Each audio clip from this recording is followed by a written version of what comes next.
Welcome back to Pokemon episode summaries. Today, I'll be doing episode 332, Going, Yawn. The episode begins with Ash and the gang having arrived in front of the Lava Ridge City Gym after going to the Lava Ridge Pokemon Center to rest the night before. Today was now the day, after all this time, for Ash's fourth hole in gym battle, and he was ready after this long journey. Brock asked Ash if he was prepared and had a strategy, with Ash confirming he did, confident that he would win.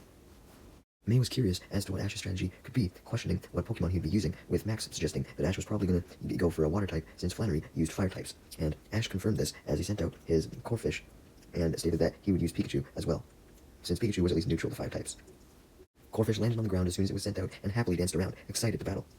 Ash then enters the gym, and he and Flannery stand on opposite sides of the battlefield as Flannery's grandfather, Mr. Moore, stood in the middle and declared that he was going to be the ref, as he stated that the battle between Ash and the new gym leader Flannery was about to begin, although Flannery butted in, complaining about being referred to as the new gym leader, but Mr. Moore demanded respect and told Flannery not to yell at him, and stated that he should be referred to as Judge, not Mr. Moore today. With that, Mr. Moore then explains the rules, being that the battle will be a 3-on-3 battle with no time limit, and he also adds that the gym leader could not switch Pokemon, only the challenger could. Flannery gets mad at this, whining that that wasn't fair, but this just annoys Mr. Moore, as he claims that there was nothing he could do to help out Flannery in this regard, because this was an official Pokemon League rule, only the challenger could substitute mons. Flannery was embarrassed for not knowing this, thinking that she should have, since she was a gym leader now, as she recalls her statement, feeling bad for yelling, and this allows Mr. Moore to continue talking. Although he accidentally refers to Flannery as the new gym leader again, which annoys her again, making her go into an angry outburst, although Mr. Moore puts her in her place, and she shuts up once again and turns her attention to Ash, telling him that she won't go easy on him, but he just says that she wouldn't need to go easy on him. Flannery was shocked by this statement, with May commenting that Ash seemed pretty confident, and Brock admitted that he thought Ash actually had a reason to be confident this time, since Flannery was such a new and inexperienced gym leader, and Ash shared this sentiment, revealing this to Flannery. He basically thought that it would be an easy battle because Flannery was so inexperienced with gym battling, and he laughed to himself about this, cocky. As Brock, Max, May, and Pikachu took their place on the sidelines and stated how hyped they were to watch the battle, since they knew that Ash would give it his all, since he had been waiting so long for it. The battle officially began, as declared by Mr. Moore, and Flannery started by sending out her newly evolved Macargo. Ash knew that since Macargo was likely one of Flannery's strongest mons, he had to start out strong, so he sent out his Corphish, leading May to state her confidence that Ash could win, since Corphish obviously had the advantage. Meanwhile, Team Rocket was spying on the gym from some nearby rocks, and they were making a plan to try and steal Torkoal back, in addition to Pikachu this time, and now Flannery's Macargo as well, plotting to just break in to the gym through the front and steal it. But Meowth had a better idea, suggesting that they dig a tunnel under the field and then pop out during the match and surprise everyone, and then take the opportunity while everyone was distracted to steal Pikachu and Torkoal, and then afterwards they can retreat through the tunnel and then escape by the Meowth balloon, which was right beside them. And basically what they usually did during gym battle episodes, when you had to have Team Rocket in an episode, but they're like, what do we do while Ash has a gym battle? So they're like, oh, let's just have them break into the gym. It's just that classic bullshit. Jesse and James were excited to use their classic hole digging plan, and they grabbed some pickaxes and shovels to begin digging. Where they get them, you may ask? Well, maybe from last episode when they were fake construction workers. Anyways, as Meowth and Jesse began to dig, James hesitated, as he actually recalled doing this before. Yeah, that's right, the anime staff were actually self-aware that they just keep repeating this plan over and over and over and over, and James tried to point this out, and stated that it probably wouldn't work. Although Meowth and Jesse denied James' worries, and simply just told him to keep digging, so he was forced to. Although he dug at a much slower pace than Meowth and Jesse. Anyways, back to the battle. Ash had Corphish start off with a bubble, but Macargo easily dodged it, leading May and Max to get excited by how fast Macargo was. Just then, though, Corphish goes in for a second bubble, and this actually manages to land a direct hit on Macargo, leading Macargo to go in for a flamethrower, but Ash countered with Harden to make Corphish take less damage, as it protected itself, and Corphish actually seemed to enjoy the heat since it wasn't being burned to a crisp, leading Max to state how he was impressed by Ash's quick thinking with having Corphish use Harden, and May was impressed as well. Corphish got so hyped up by the fire, enjoying it so much, that it started to dance in the fire, while Ash just watched. Brock told Ash to attack, saying that he couldn't just sit there all day and let Corphish take the attack. Ash was a bit annoyed by Brock's warning, telling him that he didn't need to warn him, and he had the battle under control. He was just about to attack, clarifying that he was just letting Corphish have a little fun in the fire, infuriating Flannery, as she thought it was disrespectful of Ash to not take her fire attack seriously. Although Flannery was angry, she was admittedly a little worried at the fact that Ash was as confident, as Ash then told Corphish to use Bubble. This extinguishes the fire that was currently on Corphish, and it heads straight for Macargo, but Flannery got as confident as Ash, as she laughed at him and told Macargo to use Double Team, telling Ash that he shouldn't have been super confident. Ash was a bit annoyed by Flannery's remarks, but he knew how to counter the double team, as Macargo used it anyways, as he just had Corphish jump up and use Bubble everywhere until it found the real Macargo. So, Corphish's Bubble just destroyed all of the double team copies until eventually, much to Flannery's shock, hits the real Macargo, knocking it down.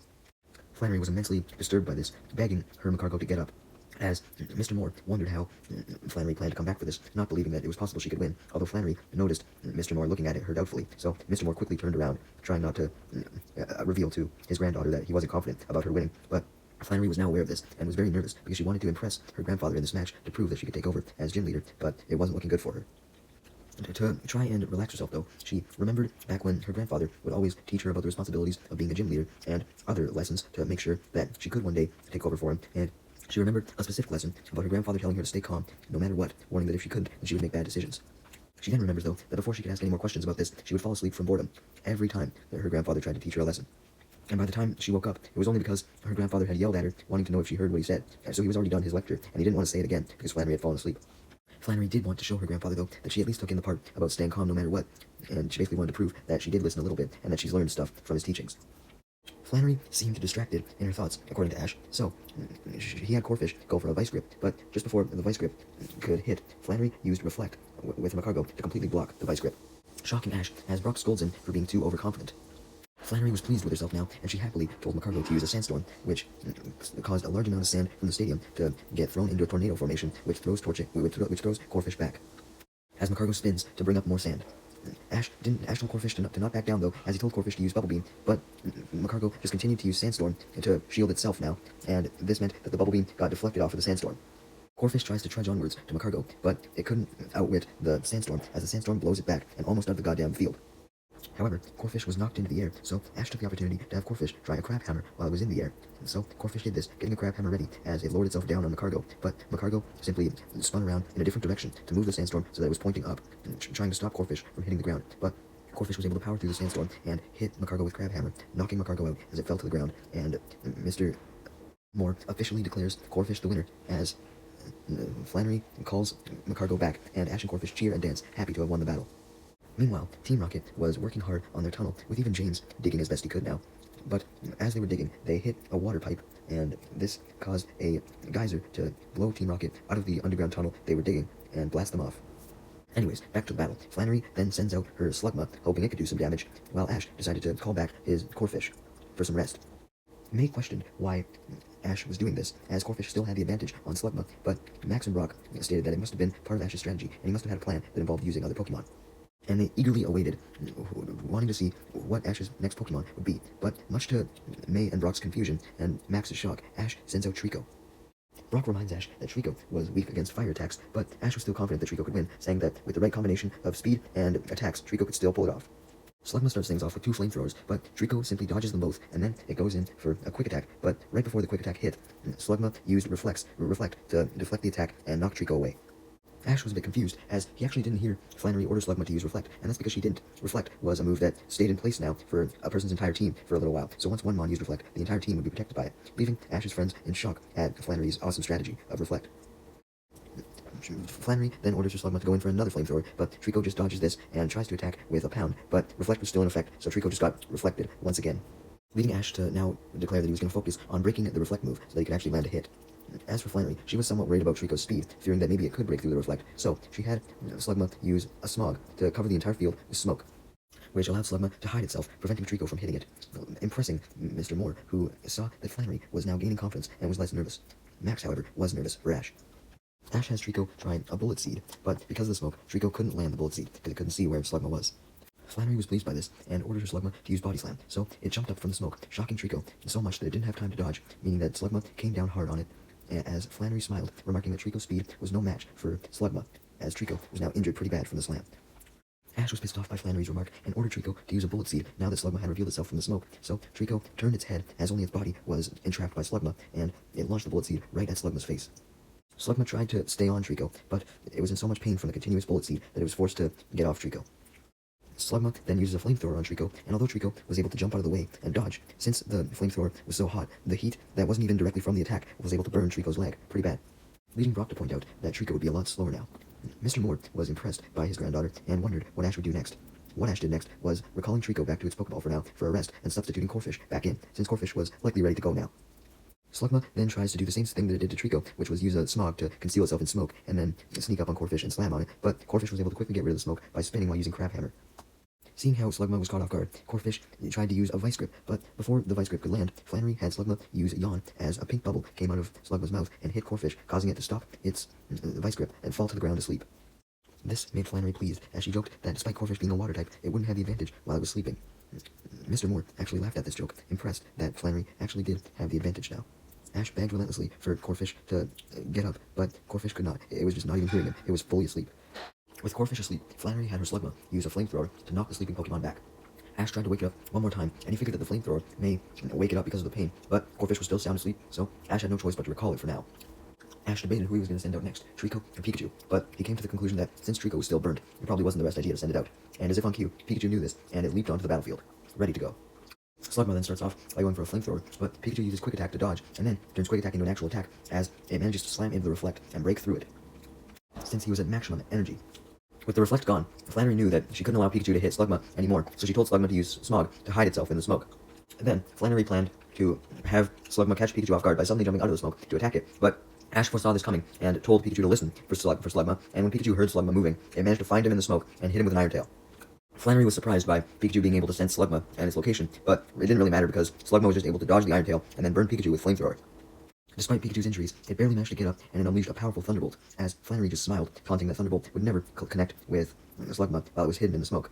However, when the smoke cleared, Flannery was shocked to see that Slugma had taken a major hit, impressing Mr. Moore, as he remarked how the smog cloud must have been destroyed by the electricity, with Brock pointing out that the electricity probably went through the smoke to try and find Slugma or some shit. Anyways, Flannery then orders Slugma to use Yawn, but before Slugma can do this, Pikachu uses Quick Attack to stop the attack, and then Pikachu follows up with Thunderbolt to knock out the Slugma. Mr. Moore then watched as Flannery recalled her Slugma and commented to himself that Flannery had to learn not to let her guard down, even if she felt like she had the advantage, and she also must work on not declaring victory too early. And he saw that she seemed depressed as she recalled her Slugma, and advised her to not focus too much on winning, because that was almost blinding her to where she wasn't focusing on the actual dangers of what was going on in battle. And Mr. Moore reminded Flannery that she only had one Pokemon left, so she had to really be careful. And Mr. Moore prayed to himself that Flannery could win, because he wanted Flannery to show that she could take over the gym for him. Meanwhile, as for Team Rocket, it turns out that when they were blasted off by the geyser, they actually ended up landing in a random natural hot spring. As they warmed themselves up and relaxed, Meow suggested that they give a hot spring to Giovanni as a gift, so that he can relax after a long day's hike through freezing snow, attempting to find a new Team Rocket base, or he could relax after a long day of having to deal with his incompetent Team Rocket workers, not referring to themselves, but, people like Butch and Cassidy. And because of this, they declared that Giovanni would like the hot spring so much that they would get promotions, and they all cheered at this as Wobbuffet randomly popped out of his Pokeball and splashed in the water, cheering with them. Meanwhile, back during the battle, Flannery sent out her final Pokemon, none other than her Torkoal. Ash was somewhat worried, knowing that Torkoal was likely her true ace, since she saved it for last, but he refused to give up, as he ordered Pikachu to Thunderbolt, but Torkoal just uses Iron Defense to withdraw into its shell to dodge the attack. And then, once the Thunderbolt was done, it popped back out of its shell and released a Flamethrower.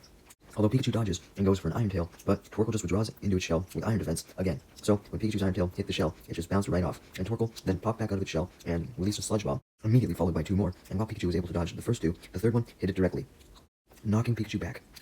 Pikachu then tries another Thunderbolt, but surprise surprise, Torkoal just uses another Iron Defense to withdraw into its shell and deflect the Thunderbolt. Ash was then immensely shocked as Torkoal came out of its shell again and used an overheat, causing a giant stream of fire to come from Torkoal's shell and hit Pikachu, smashing it away into a wall as it hits the ground, dizzy with pain until it was knocked out, leaving Mr. Moore to declare Torkoal the winner of the third battle, meaning the score was 2-1. Flannery congratulated Torkoal as it snorted smoke in happiness, while Ash went over to his friends to place Pikachu on the bench. Ash's friends asked him how he was going to try and counter Torkoal now, remarking how strong over he was, and Ash stated that he really only had one choice, because even though Trico and Corphish were both still active, Corphish was still asleep, so he could only go for Trico, who he sent out next. Although, as soon as he sent out Trico, it immediately started limping because of its burn on its leg. Knowing that Trico essentially couldn't move, Flannery told Torkoal to go for another overheat, and it smacked Trico, causing it to faint with one attack, leading Ash to become very worried and recall Trico as Torkoal snorts smoke and Flannery cheers. Meanwhile, as for Team Rocket, some Murkrow flew above them as they continued to enjoy the heat. Just then, though, Jessie noticed some shadows through the steam, indicating that there was someone else in their hot spring. So Meowth yells that this spring was theirs, and whoever was there, they had to leave immediately. However, the shadows then come out to reveal themselves as a pack of 3 Ursalings, and they angrily blast Team Rocket out of the hot spring with a single scratch attack with their paws. Meanwhile, back during the battle, Brock, Pikachu, May, and Max watched concernedly as Ash, with no other choices left, sent out his sleeping Corphish. He begged for it to wake up, but it just lied there, and it wouldn't do anything. Flannery asked Ash if he just wanted to give up right now, since Corphish was basically done, but Ash refuses, angrily. Flannery just smiles at Ash's anger, as she could use this to her advantage to take out Corphish, with Ash not being able to do anything, so she orders Torkoal to use Overheat, and it ends up hitting the still asleep Corphish and blows it back, but Corphish wasn't knocked out yet somehow. But it was still asleep, so it couldn't do jack shit. Brock was amazed that Corphish hadn't been defeated yet, as Flannery continued to use Overheat, and this led Brock to come to the conclusion that the more times Overheat was used, the weaker it got. Flannery realized this, so she changed her tactic and had Torkoal launch a flamethrower. And although this did hit Corfish and hurt it quite a bit, when Ash begged Corfish to wake up, after a little bit of time, it was able to. And as soon as Corfish woke up, it immediately started to freak out, jumping everywhere, as it finally felt all the fire attacks it had been hit with. Regardless of this, Ash was immensely excited to see Corfish up and ready to battle, and Flannery was shocked.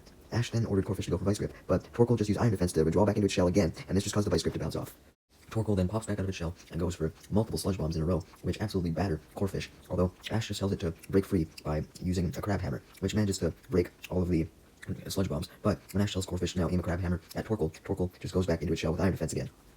Ash was now struggling, as he had no clue how to get past Torkoal's Iron Defense, and Ash's friends were stressed as well, not knowing how he was going to do so, when suddenly Ash got an idea. First, he just started by telling Corfish to use Crab Hammer again, making Flannery laugh, as she just told Torkoal to go back into its shell with Withdraw, thinking that there was no way Ash could break through it, but this time, Corfish actually hit the side of Torkoal, which causes Torkoal in its shell to start spinning around, making it dizzy. Torkoal couldn't take the dizziness anymore, so it had to emerge from its shell, and once it was fully emerged, much to Flannery and Mr. Moore's surprise, Corfish fired a Bubble Beam, defeating Torkoal, making Ash the winner of the gym battle, which Mr. Moore officially declared by waving a green flag in Ash's direction. And May, Max, Brock, and Pikachu cheered, while Ash congratulates his Corfish and hugs it and jumps for joy. Flannery recalls her Torkoal as well, and congratulates it on doing its best, saying it did great despite the loss. After the battle, Mr. Moore comes up to Flannery and scolds her for using a barrage of overheats in a row, saying that was very risky and foolish, since overheat lost its strength the more it was used. And he also scolded her on not keeping calm during the battle all the time, and becoming overconfident. Flannery was depressed with having not pleased her grandfather, although Mr. Moore then stated that even though he was disappointed in Flannery with some things, he was also proud of her in others, such as how she gave an excellent battle and gave it her all. And also stated how he knew it was just her first ever gym battle, so obviously she was going to be a little rusty. And he basically he had faith that Flannery would get better, and had faith that she would be a great gym leader someday. Hearing this, Flannery promised to learn as much as she could and make her grandfather proud that she was taking over his gym position.